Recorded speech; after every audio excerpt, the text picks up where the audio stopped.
Students, now open your English textbook, page number 8. Okay, yesterday I was explained the activity 2. Now I will start the activity 3. Given below is a beautiful story. It is about how the grandfather treats his chair as a friend and how the grandson understands the feeling of grandfather better than his parents. Enjoy the story. यहाँ पे एक story है. This is a very beautiful story है. और यहाँ पे grandfather है जो अपनी चेयर के लिए, मतलब उसकी अपनी जो चेयर होती है उसको अपनी फ्रेंड मानता है.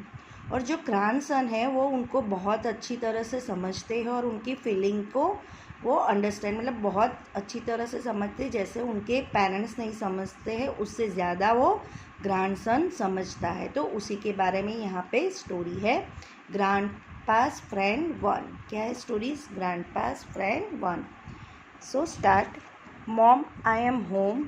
John slam the door and drop his books on a near by chair. मतलब जो जॉन है वो घर में एंटर होता है. स्लैम का मतलब होता है ज़ोर से आवाज़, मतलब उसने ऐसे डोर को इतने ज़ोर से आवाज़ करके, और नॉइज़ मतलब ज़्यादा ज़ोर से खिंचका, तो मतलब जब हम ज़ोर से डोर खोलते हैं तो कितना आवाज़ आता है. उसने ज़ोर से, और अपनी बुक है उसने अपने चेयर के पास एकदम से पटका दी, मतलब ज़ोर से रख दी, और बोल दा कि मॉम मैं आ गया हूँ.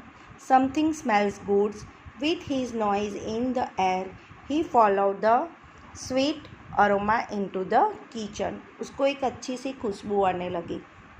अरोमा मतलब स्वीट स्मेल, मतलब एक अच्छी सी खुशबू आने लगी उसको, जैसे कि किचन में कुछ अच्छा बन रहा है. ओके. हाय जॉन, होम ऑलरेडी. तो उसने बोला कि मैं हाय जॉन, उसकी मम्मी ने बोला मैं घर में ही हूँ. हीज मॉम टर्न अराउंड, मतलब उसने टर्न होके बोला. She had just place a plate of fresh baked cookie on the counter near the open window. उसने एक प्लेट में कुकीज़ मतलब सजा के, अच्छे से बेक की हुई फ्रेश कुकी बना के उसने एक ओपन विंडो के पास जो काउंटर था नियर बाई, वहाँ पे उसने एक प्लेट सजा के रख दी थी. John reach for a cookies and look outside. मतलब जॉन वहाँ पे पहुँचा, उसने कुकीज़ ली और वो कहाँ पे चला गया? Outside. It was the kind of day that made John feel warm inside. मतलब उसको बाहर चला गया क्योंकि उसको घर के अंदर ऐसा जैसे वार्म मतलब गर्मी जैसा लग रहा था, इसलिए वो बाहर चला गया. Pop John's grandpa who lived with them since grandma had died came through the door. उतने में से उसके जो पॉप जो ग्रैंडपा है जो जॉन्स के, उसका नाम था पॉप, वो अंदर घर में एंटर हुए. उनकी ग्रैंड माँ है वो पहले से डाइड हो गई थी, तो वो अंदर आ रहे थे. Springs here, pop said, and you know what this means. मतलब उसके ग्रैंडपा ने बोला कि स्प्रिंग्स आ रही है, तुझे पता है? You know. तो sure, John agreed. Our annual fishing trip is coming up. मतलब उसको पता है कि हाँ पॉप अभी मैं एग्री हूँ आपकी, जैसे वो बोल रहा है कि नहीं ग्रैंडपा, मुझे पता है कि अब हमारा फिशिंग ट्रिप आ रहा है. Amuse Pop wink the John while heading straight for the cookies. मतलब वो बोल रहा है, जैसे उसको बोल रहा है कि हेड ऑफ मतलब टू गो टू, हम लोग जा रहे हैं ना. अम्यूज का मतलब है हैप्पी. हाँ, हम हर बार पॉप बोल रहा है कि हम लोग ट्रेन फॉर द कुकीज़, मतलब हम कुकीज़ खाने के लिए, हेड ऑफ मतलब टू गो टू, हम कुकीज़ खाने के लिए जा रहे और खुश हो गए थे. I was thinking more of our annual spring cleaning, John's mom suggested. मतलब उतने में से उसकी मदर जो थी वो उसने सोचा कि स्प्रिंग्स आ रहा है तो हमको अपना हाउस क्लीनिंग करना चाहिए. तो वो जॉन्स उसकी मॉम जो वो है उसको सजेस्ट कर रही थी. Okay. Tomorrow John you have to no schools and I can accept some help. Okay. तो उसकी मदर्स ने बोला कि जॉन कल तो तुम्हारी स्कूल है नहीं, तो टुमारो यू विल मतलब तुम मुझे हेल्प करोगे होम्स को क्लीनिंग करने के लिए. Okay okay okay John agreed unwillingly. मतलब उतने में जॉन ने बोला कि ओके ओके. वो रेडी नहीं था. नो अनविंगली मतलब नॉट रेडी, पर फिर भी उसने जैसे ऐसे मुंह बना के बोलते हैं ना बच्चे, हाँ ओके ओके ऐसे करके उसने बात की. यहाँ पे क्वेश्चन है, उसका आंसर्स मैं बाद में भेज दूँगी. Can you guess is what is going to happen next. तो उसका आंसर्स मैं बाद में लिखवा दूँगी. फिर यहाँ पे है the next day John and his mom clean the house. They clean upstairs inside outside until everything was spotless. तो उन्होंने पूरा हाउस मतलब इतना अच्छे से क्लीन कर दिया. अपस्टेयर मतलब ऊपर नीचे, आउटसाइड मतलब इनसाइड आउटसाइड, अंदर बाहर, जो भी उसका जो हाउस है पूरा का पूरा उन्होंने. स्पॉटलेस का मतलब होता है वेरी क्लीन. तो उन्होंने इतने अच्छे से अपना हाउस एकदम क्लीन कर दिया.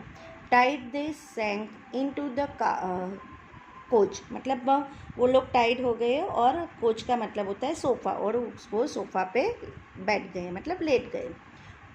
Pointing to Pop's chair, John's mom explained, "Oh, that old chair has got to go.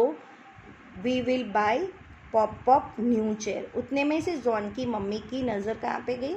Pop की चेयर पे, और उसने एक्सप्लेन किया कि ये चेयर तो रह गई साफ़ करने के लिए.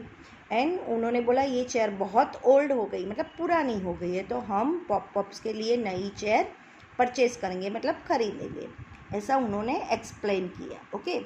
तो so students open your page number 10. It was true John had to agree. मतलब जॉन भी उस बात के लिए, मॉम की बात के लिए एग्री हो गया. The chair was unsightly. मतलब चेयर जो थी वो अनसाइटली मतलब होता है अगली, मतलब गंदी, जैसे पुरानी हो गई है तो वो ऐसी हो जाती है ना. It was faded and worn and some places even torn. मतलब faded का मतलब डल हो गई है, worn मतलब डैमेज हो गई थी. तो उन्होंने ऐसा लगा कि हम नई चेयर पॉप के लिए खरीद लेंगे. John's come and help me. We will take the chair to the footpath. Tomorrow the garbage truck is going to come. मतलब उसने बोला कि तू मुझे हेल्प कर, हम लोग बाहर से, वो चेयर है फुटपाथ पे, सॉरी तू मुझे हेल्प कर, हम फुटपाथ पे चेयर रख देते हैं, कल गार्बेज आएगा तो वो ले जाएगा. मतलब जो गार्बेज वाला आता है हर बार जो कचरा लेने के लिए, तो वो चेयर को ले जाएगी. तो तू मुझे हेल्प कर, हम ये चेयर फुटपाथ पे रख देते. As they attempt to move the chair. मतलब उन लोगों ने वो चेयर पकड़ के वहाँ पे रख दी. Pop walked his way through the door. Seeing what was happening, he quickly blocked their way. Oh no, he object. You can I take my chair. मतलब उसने देखा, पॉप एकदम चलते चलते वहाँ से पास हो रहे थे, तो उन्होंने देखा कि व्हाट हैपनिंग, एकदम जैसे उसको लगा कि क्विकली मतलब वो एकदम चलने लगा, वॉक करने लगा. ओ नो, उसने उसको ऑब्जेक्ट किया कि you can take my chair, मेरी चेयर आप वापस लेके आओ. ओके. फिर नीचे बताए it's old, it's worn. John's mom agreed with the sharp edge to her voice. मतलब उन्होंने ज़ोर से, मतलब उसने ऑब्जेक्ट किया, मतलब अगेंस्ट किया, और उन्होंने बोला कि ये वॉर्न मतलब फट गई है, डैमेज हो गई है, डल हो गई है, तो हमने वहाँ पे रख दिए. No, Pop instead trying to push his chair back into place. मतलब पॉप ने उनको इंस्टेट किया, मतलब नहीं, मुझे ये चेयर मेरी पुश किया कि बैक मतलब वहाँ पे जो जगह पे है मुझे वापस मेरी चेयर वापस ला के दो, क्योंकि उनके साथ मतलब उन्होंने ट्राई किया कि वो चेयर यहाँ पे आ जाए. But pop we will buy you a new one. John's mom tried to convince the man. मतलब जॉन की जो मदर थी उसने बोला कि हम आपके लिए नई बाई करके लाएंगे चेयर, आप प्लीज़ उसको ट्राई किया था कन्विंस के लिए कि आपके लिए हम नई चेयर लेके आएंगे. तो वो कन्विंस कर रहे थे, उसकी मॉम उनको कन्विंस कर रही थी. I don't want a new one. मतलब पॉप्स वॉइस ट्रेम्ड. मतलब उसने बोला कि मुझे नई चेयर नहीं चाहिए, मतलब उसने ऐसे वॉइस में बोला, उनको जैसे लग रहा था कि मेरी चेयर मेरे से दूर हो रही है। ट्रिम मतलब शेक, मतलब उसको ऐसा बुरा फील हो रहा था। I give up. John's mom let go of the chair. We will discuss it tonight when Matt gets home. मतलब फिर उसने I give up मतलब वो वहाँ से चली गई, let go of the chair मतलब अब हम चेयर के बारे में कोई डिस्कशन नहीं करेंगे। जब रात को मतलब जॉन के फादर का नाम है मैट, वो आएंगे तब हम इसके बारे में डिस्कस करेंगे। मैट जॉन्स डैड मतलब वो जॉन्स के डैड थे। वॉज स्टिल एट वर्क, अभी वो काम पे गए हुए थे। With a sigh of relief the old man sank into his chair and close his eyes मतलब उसमें उसके जो ओल्ड मतलब जो पॉप थे मतलब वो सैंक हो गए थे और वो उन्होंने चेयर पे वहाँ बैठ के मतलब चेयर जो लेके आए थे उन पे आइज क्लोज करके वो बैठ गए। Pop, why you want to let us get rid of the chair? John asked when his mother left the room. It's so old. मतलब जब पॉप ऐसे आंखें बंद करके बैठे हुए थे तब जॉन ने क्वेश्चन किया कि आप क्यों इस चेयर के साथ इतने जुड़े हुए, मतलब क्यों आपको ये चेयर मतलब बेचने के लिए वो मतलब फील ख़राब हो रहा है ऐसा उसके और उसकी मदर जब चली गई तब उसने ये क्वेश्चन किया कि इट इज़ ओल्ड, ये पुरानी हो गई है तो क्यों आप ये चेयर बेचने के लिए मतलब मना कर रहे हो, ऐसा उसके जॉन ने उसको क्वेश्चन किया। ओके, तो यहाँ पे ये थोड़ा जो ग्रैंड पास पार्ट 1 है वो यहाँ पे फिनिश होता है। So you will write down the keywords in your English notebook. Okay students, thank you.